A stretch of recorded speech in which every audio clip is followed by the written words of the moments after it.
In the African savanna, there is one predator that is almost never challenged alone.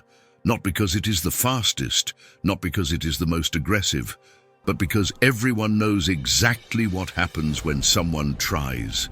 The hyenas know this. And that is why, even in a group they hesitate, even hungry they observe, and alone they never advance. But the real reason is not just in the lion's strength, it lies in something much deeper. When the sun rises over the African savanna, there are no announcements, no visible signs of who rules that territory. There are no fences, there are no drawn borders, and yet everyone knows exactly where they are treading. In the savanna, power rarely asserts itself with constant violence. It manifests in silence, in posture, in mutual recognition between the animals. Among all the predators that walk these open lands, few awaken as much respect and caution as the adult lion. And no other group understands this better than the hyenas. Hyenas are intelligent, they are numerous, they are natural strategists. Yet there is an unwritten rule that governs every encounter between these two predators. A hyena never faces an adult lion alone. But why? The answer is not merely in physical strength. It lies in the invisible hierarchy that has ruled the savanna for thousands of years. An adult lion does not chase after hyenas to prove its dominance. It does not pursue every intruder. It does not react to every provocation. And precisely because of this, it is respected. In nature, true power is not noisy, it is stable. The simple fact that a lion is present alters the surrounding behavior. Hyenas change course. They slow down. They observe from a distance, not because they are weak, but because they know how to calculate. The savanna teaches early that wasted energy can cost a life, and a direct confrontation without clear advantage is always an unnecessary risk. There is a common mistake in imagining hyenas as impulsive or disorganized creatures. Nothing could be further from the truth. Hyenas are some of Africa's most efficient hunters. They communicate constantly, they observe, they test boundaries, but they also understand something fundamental. Power is not confronted alone. An isolated hyena facing an adult lion poses no real threat. And it knows this. It is not just about brute force. It is about presence, body mass, experience, and hierarchical position. An adult lion carries the signs of countless previous confrontations in its body and behavior. It doesn't need to attack to intimidate. The warning is already given. In the savanna, there are rules that were never taught, but that everyone follows. One is simple and absolute. No one challenges the top of the hierarchy without support. Hyenas understand this better than any other predator. They watch, they wait, they gather numbers. Alone they retreat, in a group they analyze. This is not cowardice, it is evolutionary intelligence. Because in the savanna, surviving is more important than winning a single dispute. Often, the encounter between a lion and a hyena happens without a sound. No roars, no cries, just glances, posture, and distance. And in that silence, the decision has already been made. The hyena knows that, at that moment, there is no advantage. And the lion knows that it doesn't need to move. This invisible balance maintains the order of the savanna, an order based not on constant violence, but on the recognition of who occupies each position. But this relationship is not fixed. It changes according to number, territory, and time, because when hyenas gather, when the lion is alone, when the context changes, the rules of the savanna can be tested. In the savanna, no power relationship is absolute. It depends on the numbers, the territory, and crucially, the moment. And that is exactly why hyenas never challenge an adult lion alone, but they also never stop observing it closely. Hyenas live in a complex social system. They count, they calculate, they understand when they are at a disadvantage and when the balance begins to shift. An adult lion can dominate an entire space just by its presence. But that authority begins to be tested when it is isolated. The lion is strong, but it is not invincible. It depends on energy, rest, and often group support. When it is alone, far from the pride, its dominance becomes more fragile, and the hyenas know how to recognize this detail. It is at this point that the game changes. A single hyena still poses no threat. 2 are still cautious. 3 observe more closely. 4 begin to test. 5 already feel confident enough to reduce the distance, not to attack immediately, but to gauge the reaction. Every step of the hyenas is a silent question. Every movement of the lion is an answer. The adult lion understands this game as well as they do. He knows he cannot show weakness. A hesitation, a miscalculated retreat, can be interpreted as an opening. Therefore, even tired, even injured, he maintains his posture. He stands his ground. He stares. In the savannah, posture is language. The hyenas read every sign, the position of the body, the firmness of the gaze, the way the lion occupies the space around him. If he seems secure, they retreat. If he shows instability, they advance a few more meters, but still they do not attack alone because the risk remains high. An adult lion, even at an initial numerical disadvantage, can severely injure a hyena in seconds, and a single injury can mean slow death in the savannah. Hyenas know that survival depends on minimizing losses. They do not fight for pride, they fight for advantage. Therefore, the approach is never impulsive. It is gradual, calculated, silent. Territory also directly interferes with this dynamic. When the lion is within an area it knows well, its confidence increases. It knows where to run, where to position itself, where to avoid being surrounded. In this scenario, hyenas tend to keep their distance, even in larger numbers. But when the lion is in open territory, far from landmarks, the advantage begins to dilute. The space ceases to protect it, and the hyenas quickly perceive this. Still, there is a limit that is rarely crossed. Hyenas only advance when they are sure that the cost will be less than the benefit. As long as there is doubt, they wait. As long as the risk is high, they retreat. Because, in the savannah, the one who wins is not the one who attacks first. It is the one who chooses the right moment. This unstable balance defines the relationship between hyenas and lions, a respect born not of friendship, but of a deep understanding of the consequences, a silent recognition that every wrong move can be fatal.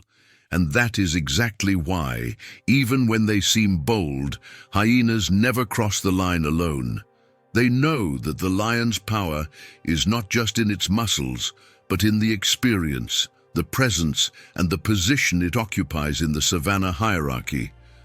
But there is a scenario where even this hierarchy can be broken. A rare, tense, and dangerous scenario.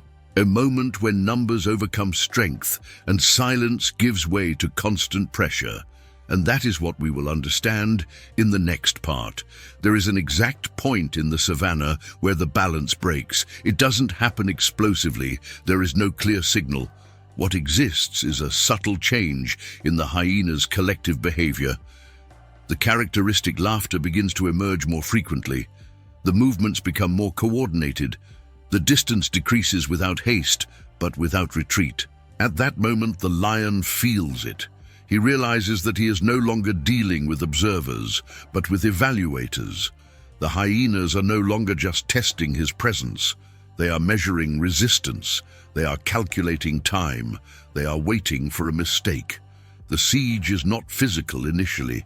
It is psychological. The hyenas spread out in a semicircle, never all in front. Some appear from the sides, others appear from behind, always keeping the lion at the center of their attention. Not to attack, but to prevent a cost-free escape. The lion slowly turns his head, tracking every movement. He knows that running can be interpreted as weakness. But he also knows that standing still consumes energy. Every second, there is a silent drain. The savanna does not forgive long hesitations. The hyenas begin to vocalize, not in unison, but alternately. One draws attention, another moves, another approaches a few steps. It is a primitive choreography, refined by thousands of generations. This behavior is not random. It serves to test the lion's reflexes, to assess his willingness to react, to force him to spend energy on short bursts, even without physical contact. The lion responds with intimidation. He advances a few steps. He growls. He shows his teeth. Lowering his head is a clear warning. He is still willing to fight. The hyenas retreat, but only just enough. This game can last minutes, sometimes hours. And it is in this prolonged exhaustion that the hierarchy begins to tilt. The adult lion was made for short bursts of strength, quick attacks, decisive battles. He was not made for continuous resistance against multiple opponents. The hyenas were. They alternate approach and retreat, maintaining constant pressure. Every advance of the lion is met with dispersal. Every pause from him is met with a new closing of the circle. The goal is not to win immediately, it is to wear him down. When the lion starts to breathe heavily, the hyenas notice. When his movements become slightly slower, they approach even closer. When he stops advancing and merely observes, the signal is given. The hierarchy is being tested to the limit. But even at this critical point, the hyenas still avoid direct frontal confrontation. They attack flanks. They test quick bites. They seek distractions. One lightly bites the rear. Another threatens from the front. All to divide attention. The lion reacts with precise strikes. A single well-placed attack can seriously injure a hyena. And when this happens, the group retreats again, because the loss is still unacceptable. This back and forth continues until something changes drastically. Sometimes it is the unexpected arrival of another lion. Sometimes the terrain favors a strategic escape. Sometimes a bolder hyena makes a fatal mistake and the group decides to retreat. But there are rare occasions where numbers finally overcome strength. When this happens, there is no glory. There is no immediate celebration, just survival. The lion, realizing that the circle has closed too tightly, must make a crucial decision: fight to the limit or abandon the territory. And contrary to everything popular imagination suggests, many lions choose to retreat, not out of cowardice, but out of intelligence. In the savannah, surviving is more important than winning a single dispute. An injured lion rarely hunts. An injured lion rarely defends territory. An injured lion does not lead. The hyenas understand this as well as he does, and that is why, even when they seem to win, they do not pursue for long distances. The goal was never to eliminate the lion. It was to expel him, temporarily break his authority, gain access to food, gain space. The hierarchy then reorganizes itself. The lion remains king, but he learns. The hyenas remain subordinate, but they test. This cycle repeats generation after generation, maintaining the delicate balance of the savannah. And it is exactly at this limit between strength and strategy that nature shows its true face. A world where power is not absolute, respect is not eternal, and no position is guaranteed forever. In the next part, we will understand why, even with all this pressure, the lion continues to be the ultimate symbol of power in the savannah, and what happens when he is not alone. When the lion is not alone, the savannah changes tone. The air becomes quieter. The hyena's movements become cautious. Collective confidence gives way to a colder calculation, because the presence of more than one lion does not just represent additional strength, it represents a complete shift in the power hierarchy. A coalition of lions is one of the most dominant structures in the entire animal kingdom. Unlike hyenas, which rely on numbers and endurance, lions rely on impact. 2 or 3 adult males together turn any dispute into an extreme risk. Each one of them is capable of causing serious injuries with a single attack. Together, they do not just defend territory, they impose fear. The hyenas recognize this immediately. The behavior changes the moment a second mane appears on the horizon. The semicircle breaks up. The vocalization diminishes. The group begins to disperse into smaller nuclei. There is no more siege, no more testing, just observation from a distance. This retreat is not instinctive. It is learned. Over generations, the hyenas who challenged lion coalitions did not leave offspring. The collective memory of the species guards this limit with absolute precision. Attacking a lion alone can be an opportunity. Facing two is a mistake. Facing three is almost always a sentence. But the strength of the coalition is not just in the attack. It is in the predictability. Lions who live together develop silent coordination. They do not need to communicate with constant sounds. A glance, a shift of the body, a synchronized advance are enough to organize a solid defense. While one lion faces the group of hyenas directly, another positions itself laterally. A third observes the rear. There is no room for distraction. There is no safe opening. The hyenas know this. Even in greater numbers, they avoid approaches. They know that in this scenario, any individual mistake can be fatal. An isolated hyena can be taken down in seconds. And unlike the confrontation with a single lion, here there is no margin for progressive exhaustion. The cost is too high.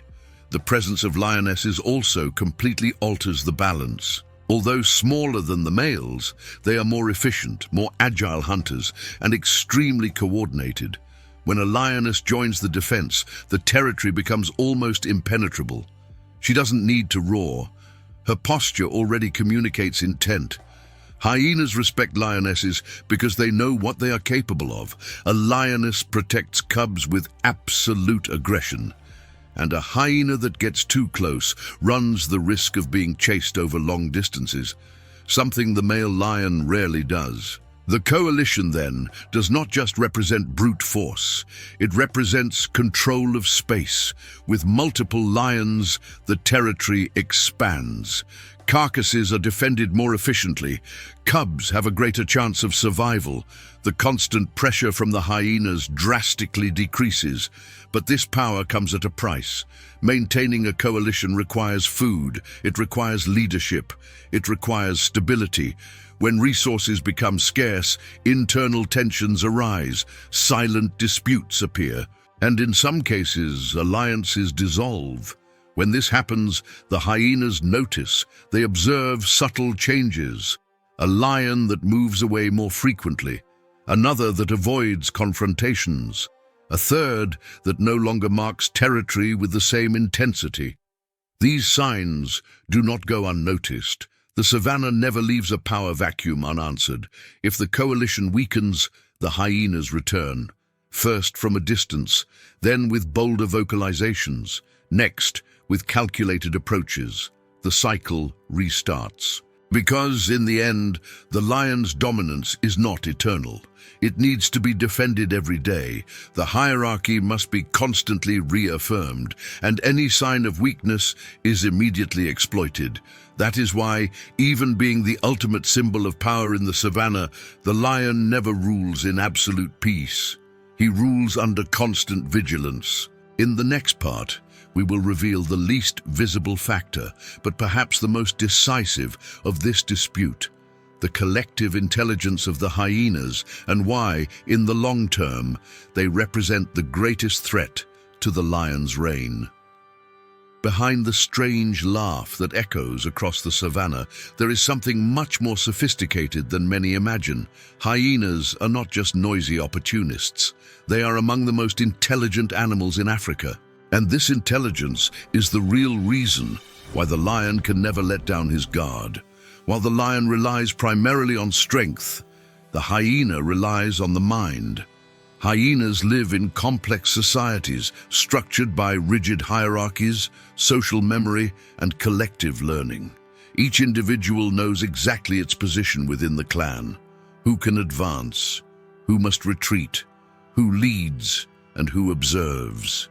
This organization allows for something rare in the animal kingdom: long-term strategy. A hyena does not forget a defeat. It mentally registers the location, the time, the number of lions present, and the outcome of the confrontation. This information is indirectly shared with the group through behaviors, vocalizations, and movement patterns. Over time, the entire clan learns. If a territory is consistently defended by a strong coalition of lions, the hyenas reduce their presence there, not out of immediate fear, but out of efficiency. They reallocate efforts to more vulnerable areas, where the cost-benefit is higher. This behavior explains why hyenas seem to disappear for long periods, only to return at the exact moment. They wait. They wait for the drought to advance. They wait for a lion to age. They wait for a coalition to break up. They wait for a female to go off to give birth. They wait for the mistake. This strategic patience is devastating. Hyenas are also masters at reading subtle signs. They recognize changes in territorial marking patterns. They notice when a roar sounds less frequent. They observe when a lion avoids direct confrontation. Nothing goes unnoticed. Furthermore, hyenas learn by observing other species. They follow the movements of vultures to locate carcasses. They observe the reactions of antelopes to detect predators. They follow trails left by lions to understand their habits. This level of constant observation transforms the savanna into a large mental chessboard. When they finally decide to act, it is rarely impulsive. It is because all variables indicate a temporary advantage.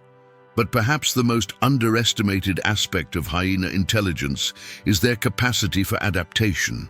They thrive in degraded environments, cope better with scarcity, and manage to exploit scraps that other predators ignore. While lions depend on large prey and successful hunts, hyenas survive on much less. This gives them resilience. During difficult periods, when hunger bites, the strategic advantage slowly changes hands. Lions weaken, hyenas multiply. The pressure increases. Still, even with all this intelligence, hyenas rarely challenge an adult lion alone, because intelligence does not nullify immediate strength. It only creates opportunities. And that is where the true power of the hyenas resides, not in winning direct confrontations, but in winning time. They do not need to dominate today. They just need to wait until the dominance weakens. This silent conflict between strength and strategy shapes the savanna every day. It defines who eats, who retreats, and who survives. In the next part, we will come to the final point of this dynamic. What happens when a lion ages, loses allies, and has to face the savanna almost alone? Exactly the scenario the hyenas patiently await. An inevitable moment comes in every lion's life when the roar no longer echoes with the same strength. The body still commands respect, but endurance decreases. Reflexes become slightly slower, and in the savanna, this almost imperceptible difference is all that matters. It is at this stage that the real danger begins. The aged lion does not lose his status all at once. He loses it in fragments. First, the territory shrinks. Then, the frequency of hunts decreases. Next, direct confrontations are avoided. Every choice is made to conserve energy. The hyenas observe every one of these changes. They recognize an old lion not just by appearance, but by behavior. A lion that withdraws from disputes, that avoids long chases, that remains lying down more often. These signs are like silent invitations. The siege then becomes bolder. The hyenas approach with less caution. They vocalize more frequently. They test limits with quick bites, now closer. The distance that was once safe ceases to exist. The lion can still kill. He can still severely injure a hyena, but he can no longer sustain a prolonged fight. This is where loneliness weighs heavily. Aged lions often lose allies. Coalitions break up when younger individuals take better territories. Cubs grow up and leave. The lion becomes alone, not by choice, but as a consequence of time. Alone, he becomes vulnerable. The hyenas understand that this is the most critical moment. They do not attack all at once. They maintain constant pressure. They prevent deep rest. They surround him during the night. They force repeated displacements. The goal is simple: exhaustion. Every attempt to sleep is interrupted by laughter from a distance. Every attempt to eat is contested. The lion is pushed into less favorable areas where hunting is scarce and the terrain offers no advantage. Even so, many lions resist. They use intelligence acquired over years. They choose elevated terrain. They sleep in short intervals. They move at unpredictable times. They avoid circos completos, but time is not on their side. When hunger intensifies, difficult decisions must be made.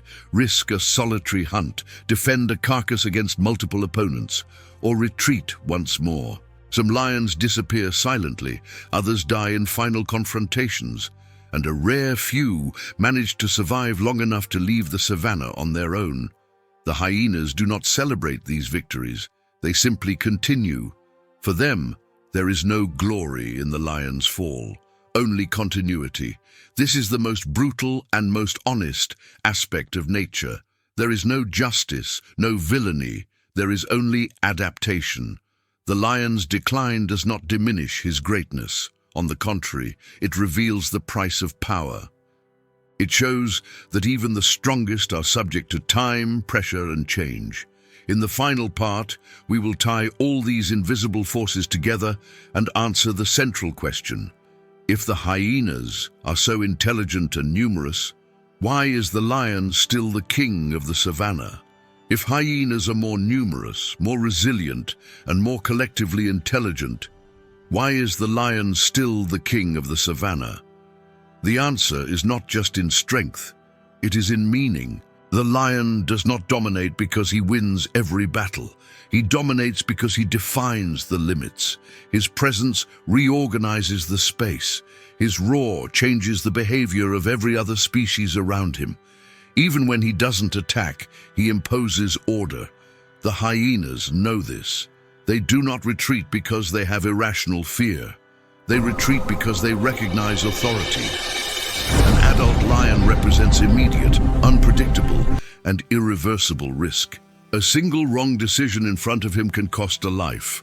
The lion's power lies in the ability to end conflicts quickly. He does not negotiate exhaustion, he resolves. Hyenas, on the other hand, represent the future. They represent adaptation. They represent collective intelligence. They win in the long term, in the accumulation of small advantages, in the silent wait for the right moment. This contrast is the true heart of the savannah. Strength against strategy, presence against patience, impact against persistence. The lion reigns as long as he can sustain his position. The hyenas wait while time works in their favor. Neither is wrong. Neither is a villain. Both are perfect expressions of survival. When the lion is at its peak, the savannah bows. When he weakens, the savannah reorganizes. This cycle keeps the balance alive. That is why hyenas never challenge an adult lion alone. Not because they are incapable, but because they understand that true power is not measured only in numbers, but in consequences. The savannah does not belong to those who shout the loudest. It belongs to those who understand when to advance and when to wait. And so, under the same infinite sky, lions continue to roar, hyenas continue to laugh, and nature follows its ancient dance. Indifferent, precise, and absolutely true.